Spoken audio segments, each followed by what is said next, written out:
रामचरितमानस को लेकर के जो वाद विवाद संवाद का इस समय दौर है, उसके बीच में एक बेहद दिलचस्प वाकया हुआ, उसे लेकर आपके सामने इस वीडियो में आया हूं। मैंने रामचरितमानस का जो साहित्यिक संदर्भ है और सामाजिक संदर्भ है, उसे लेकर के एक वीडियो जो बनाई थी, वो शायद आपने मेरे अपने यूट्यूब चैनल पर देखी होगी। आगे भी कुछ कोशिश है कि उसके साहित्यिक प्रमाण, उसके और चीजें जो विवादित ज्यादा हैं, उसको लेकर के साहित्य और समाज के नजरिए से क्या विश्लेषण हो सकता है, वो बातचीत में लेकर के आपके बीच में आऊंगा। लेकिन एक बड़ी दिलचस्प बात हुई, वो लेकर के अभी इस वीडियो में आपके सामने आया हूं। इस बातचीत के दौर में एक मौका मिला कि टीवी स्टूडियो में जो बातचीत आयोजित की जा रही है उसमें भी शामिल हुआ जाए। मैं घर से शामिल हुआ। उसमें क्या सुनने को मिला? मैं वामपंथी हूं, मैं धर्म का अपमान कर रहा हूं, मैं भावनाएं आहत कर रहा हूं, और सबसे दिलचस्प, नाम मेरा लक्ष्मण और काम रावण का कर रहा हूं। क्या है ये? तो प्रोफेसर है, नाम लक्ष्मण रख दिया, काम ही रावण वाले कर रहे हैं। ये आपको सुनकर कैसा लगा? मुझे तो बहुत रोचक लगा, इसलिए मैंने सोचा कि आइए इस पर क्यों ना अपनी बात रख दूं। ये वीडियो अभी देख रहे हैं, उसकी कुछ कुछ चीजें मैं आपके बीच में लाऊंगा, उसे देखिएगा। और देखिए, अफसोस केवल इस बात का है कि क्या हमारे देश में एक कविता, बहुत शानदार कविता रघुवीर साहे की, कि स्वाधीन इस देश में डरते हैं लोग एक स्वाधीन व्यक्ति से, तो व्यक्ति की बजाय विचार, क्या विचारों को रखने की गुंजाइश कम होती जा रही है? क्या संवाद की जगह बहुत सीमित होती जा रही है? मेरे मन में ये सवाल और चिंता थी। न चाहते हुए भी इस बातचीत में केवल इसे शामिल हुआ कि अगर हम भी खामोश रहे तो बोलेगा कौन? हमारी जिम्मेदारी है कि अपनी बात तो रखी जाए। भले ही माहौल बहुत परेशान करने वाला रहा, बहुत उत्साहित नहीं हुआ इस बातचीत से, लेकिन आइए सुनते हैं ये बातचीत क्या रही।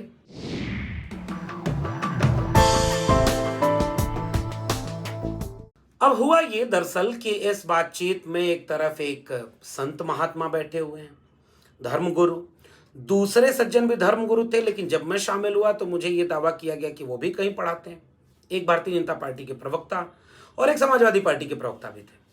प्रसंग ये था कि उत्तर प्रदेश के एक नेता ने जो बयान दिया है, उसको लेकर के बातचीत थी कि आप इससे कितना सहमत है, कितना सहमत है। मैंने अपना पक्ष रखने की शुरुआत की और मैंने ये कहा कि कैसे मैं एक साहित्यिक पाठक के तौर पर इसे एक साहित्यिक रचना मानता हूं, और हिंदी साहित्य के सिलेबस में जो दिल्ली विश्वविद्यालय समेत देश भर के विश्वविद्यालयों का सिलेबस है, उसमें भक्ति आंदोलन हिंदी साहित्य के इतिहास में पढ़ाया जाता है, भक्तिकालीन कविताएं पढ़ाई जाती हैं। तो मैंने ये बात रखी कि कबीर रैदास के साथ, मीरा के साथ, सूरदास के साथ तुलसीदास बतौर कवि हमारे सिलेबस में शामिल है।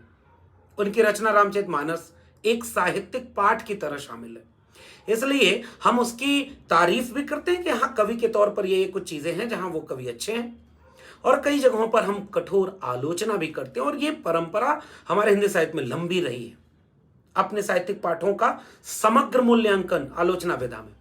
मैंने ये बात अपनी जब रखी तो उसके बाद क्या कुछ सुनने को मिला, एक बान की शुरुआत की देखिए। हिंदू धर्म के ऊपर ही इस प्रकार के वामपंथी विचारधारा के लोग हिंदू धर्म के ग्रंथों पर ही क्यों अटैक करते हैं? यानी पहली टिप्पणी इस बात पर की गई कि भाई आप हिंदू धर्म के ग्रंथों पर तो सवाल उठा रहे हैं, बाकी धर्मों पर क्यों नहीं उठा रहे? तो मैंने ये आग्रह किया कि मैं बतौर एक विश्वविद्यालय के अंग की तरह बोल रहा हूं, और मेरे विश्वविद्यालय के सिलेबस में जो रचना है मैं उसे साहित्यिक पाठ की तरह ले रहा हूं। और यह बात भी कितनी नागवार गुजरी। और मैंने जब ये कहा कि एक साहित्यिक ग्रंथ है, तो कैसे एक सज्जन बोलने लगे कि ग्रंथ ही नहीं कह रही है, कैसा अपमानजनक बात कर रहा है ये प्रोफेसर। इस तरह से ये बातचीत शुरू हुई, और अचानक देखते देखते वो संत हृदय नवनीत समाना वाला तुलसीदास का जो पद है, उससे आगे बढ़कर के जो धर्मगुरु थे वो गुस्सा होना शुरू हो गए। शुरुआत से ही गुस्सा होना शुरू। सनातन का अपमान, हिंदू धर्म का अपमान। मैंने कहा, मान्यवर, मेरा पक्ष एक साहित्यिक विद्यार्थी का पक्ष है, जिसके सिलेबस में कोई भी, हमारे गुरुओं ने हमें नहीं पढ़ाया कि ये रामचरितमानस धार्मिक ग्रंथ है। मैं बार बार जोर इस बात पर दे रहा था, लेकिन वो कहां मानने वाले।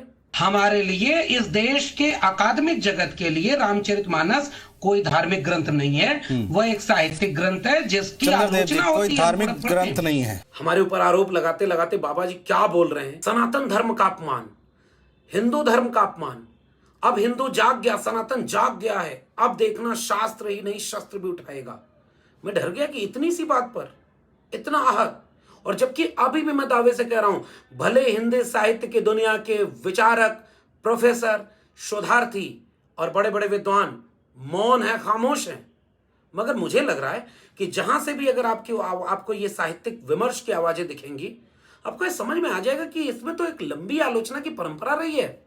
पता नहीं क्यों लोग खामोश हैं। आप इसको धर्म ही नहीं मानते, हम आपको हम इंसान ही नहीं मानते। अगर हम आपको सनातन ही नहीं समझते, आप बात ऐसी कैसे कर रहे हैं कि उसका बन है? आप जैसे लोगों ने तो सनातन धर्म का सत्यानाश किया है। और इस बातचीत के आगे बढ़ते हुए एक बार ये कहा गया, जब आपको ये धर्म ग्रंथ नहीं लग रहा है तो निकलो देश से बाहर। सुनिए ये वाली क्लिप। और ये आपके लिए होगा, साहित्यिक ग्रंथ है हमारे लिए। आपके लिए अगर नहीं है तो आपके लिए कुरान आपके लिए नहीं है तो निकलो यहां से, देश से। सत्ताधारी दल के प्रवक्ता ने तो कहा कि आप इसे ग्रंथ नहीं मान रहे, आप पूजनीय ग्रंथ नहीं मान रहे, ये कैसे प्रोफेसर है? मुझे इस बातचीत का एक बड़ा दिलचस्प वाकया लगा। संत महात्मा धर्म गुरुओं का एक इज्जत हमारे दिमाग में ये होती थी कि वो ज्ञान का सम्मान करते हैं, तर्क का सम्मान करेंगे, संवाद करेंगे। लेकिन ये जो धर्मगुरु बैठे हुए थे, इन्होंने देखिए एक लाइन में क्या बोल दिया। ज्यादा पढ़ लिखने से भी दिमाग खराब हो जाता है, इनका वही हाल लगता है मुझे। ज्यादा पढ़ लिख लेने से भी आदमी का दिमाग खराब हो जाता है। अब ये शोर में बातचीत हो रही थी। कई बार अफसोस होता है, लगता है कि इस तरह की बातचीत में शामिल ही नहीं होना चाहिए, इसका कोई निष्कर्ष नहीं निकलता, इसकी कोई सार्थक उपादेयता नहीं है। फिर लगता है कि आप अगर मौका मिल रहा है तो अगर आप अपनी बात उस मंच पर नहीं कहेंगे तो एक ही पक्ष की बात जाती रहेगी। इसलिए ये जोखिम उठाया गया और ये सुनने को मिला कि नाम लक्ष्मण होने से क्या होगा, काम रावणों वाला कर रहा हूं मैं। सुनिए क्या है ये, तो प्रोफेसर है, नाम लक्ष्मण रख दिया, काम ही रावणों वाले कर रहे हैं। और गुस्से में वो बाबा जब ये बोले कि ज्यादा पढ़ लिख लेने से दिमाग खराब हो जाता है, तब अचानक वो बोल पड़े, अब सनातन जाग गया है, अब ऐसा अगर आपने अपमान किया तो और जाग जाएगा। मुझे समझ में नहीं आ रहा था कि इस बातचीत में ये सारी बातें, उकसाने की बातें क्यों आ रही थी। मैं अभी भी एक बात कह रहा हूं, हम एक साहित्यिक बातचीत कर सकते हैं, हम एक समाजशास्त्री बातचीत कर सकते हैं किसी भी रचना का, और हम उस दायरे के भीतर आते हैं। और मान लीजिए मेरी जाति वो है, अगर मैं शूद्र में आता हूं, अगर मैं जय बरनादम तेल कुमारा सुपच के रात कोल कलवारा इस समुदाय के बीच आता हूं, तो मुझे अलग ढंग से इसको देखना पड़ेगा। महिलाएं इसे अलग ढंग से देखेंगी और जहां तारीफ होगी वहां तारीफ करेंगी, जहां आलोचना होगी वहां आलोचना करेंगी। क्या आप ये अधिकार छीन लेना चाहते हैं? मुझे तो इस बातचीत में शामिल होकर के यही लगा। अचानक फिर सवाल आने लगा कि भाई आप राम को मानते कि नहीं। मैंने पूछ दिया कि राम कौन? हमारे यहाँ साहित्य में तो बहुत तरह के राम है। एक राम दशरथ का बेटा, एक राम है घर घर लेटा, एक राम का सकल पसारा, एक राम सब जग से न्यारा। फिर मैंने ये भी कहा, दशरथ सुत तिहि लोक बखाना, राम नाम का मरम है आना। कबीर के राम अलग हैं, बाकी रामचरितमानस के राम अलग हैं, रामायण के राम अलग हैं, और जितने प्रकार की 300 प्रकार की रामायण, एक ही रामानुजन का लेख, मैंने इस लेख का भी हवाला दिया। लेकिन कौन सुनने को तैयार है वहां? केवल एक विमर्श। इन वामपंथियों ने इस देश के सनातन का अपमान किया है। तर्क करने वाला हम हर वामपंथी, जब ये आरोप लगा मेरे ऊपर, ये लेफ्टिस्ट है, इन्होंने हमारा इतिहास खराब किया है, इन्हीं की वजह से ये हाल हुआ है, और हम इसको बिल्कुल नहीं मानेंगे, हम ये अब नहीं चलने देंगे। ये चाकी भली पीस खाए संसार, ये क्या है? और जब वामपंथी के इस आरोप के बाद मैंने कहा कि जनाब अगर आपके तर्क से देखा जाए तो कबीर जो इस समाज शास्त्रीय विश्लेषण दार्शनिक के तौर पर जब उन्होंने कठोर सवाल उठाए, आज वो होते तो उनको भी कह देते कि तुम भी वामपंथी हो। लेकिन ये बात शोर के बीच दब गई और पता नहीं ये बात कितने लोगों तक पहुंची। फिर मैंने बीच में एक टिप्पणी की कि एक राजनेता, राजनीतिक दल का प्रवक्ता, सत्ताधारी दल का प्रवक्ता की अपनी भाषा, अपना तर्क हो सकता है। साधु संत महात्मा उनके तर्क में तर्क मिला करके बात करने लगे तो ये उनका चयन है। गुस्सा होने लगे तो भी मैंने कहा जैसे उन्हें गुस्सा करने का अधिकार है वैसे मुझे अपनी बात रखने का अधिकार है। और मैंने कोशिश की कि अंत तक अपनी बात रखी जाए। और उस पूरी बातचीत में मैंने ये भी चिंता जाहिर की कि इस तरह की बातचीत से अगर कोई निष्कर्ष नहीं निकला तो हम जनता के बीच कौन सी बात ले जाएंगे। राजनेता अपने ढंग से काम करेंगे, विमर्श अपने ढंग से काम करता है, साहित्यिक आलोचना, साहित्यिक विमर्श अपने ढंग से काम करता है। और मैं सिलसिलेवार, बहुत जल्दी कोशिश मेरी ये है, बहुत वक्त नहीं मिल पाता, कक्षाएं भी लेनी है और काम करने, इसलिए वो काम हो नहीं पाता। लेकिन मैं करूंगा ये काम कि साहित्यिक बहसों को आपके बीच में ले आऊं, ताकि कहीं से तो ये आवाज जाए जनता के बीच कि सब कुछ एक रंग का नहीं है, सब कुछ एक ही व्याख्या की नहीं है। जो शोर ज्यादा करेगा, जो तादाद में ज्यादा दिखेगा, जो बहुत हावी होगा, वही सच हो ये जरूरी नहीं है।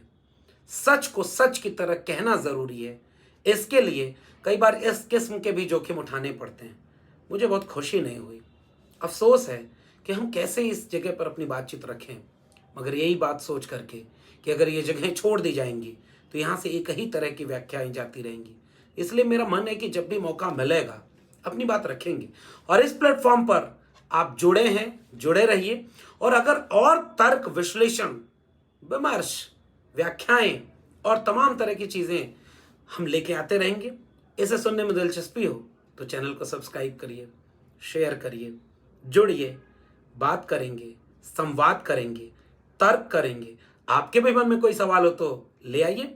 बहुत जल्दी मैं एक अलग अलग वीडियो कि नारी और रामचरितमानस क्या है, शूद्रों को लेकर के रामचरितमानस में क्या है, और ताड़ना या इस तरह के शब्दों की व्याख्या क्या है, बाकी रामायणों में क्या है, इस पर भी वीडियो लेके आने का मन बना रहा हूँ, काम कर रहा हूँ।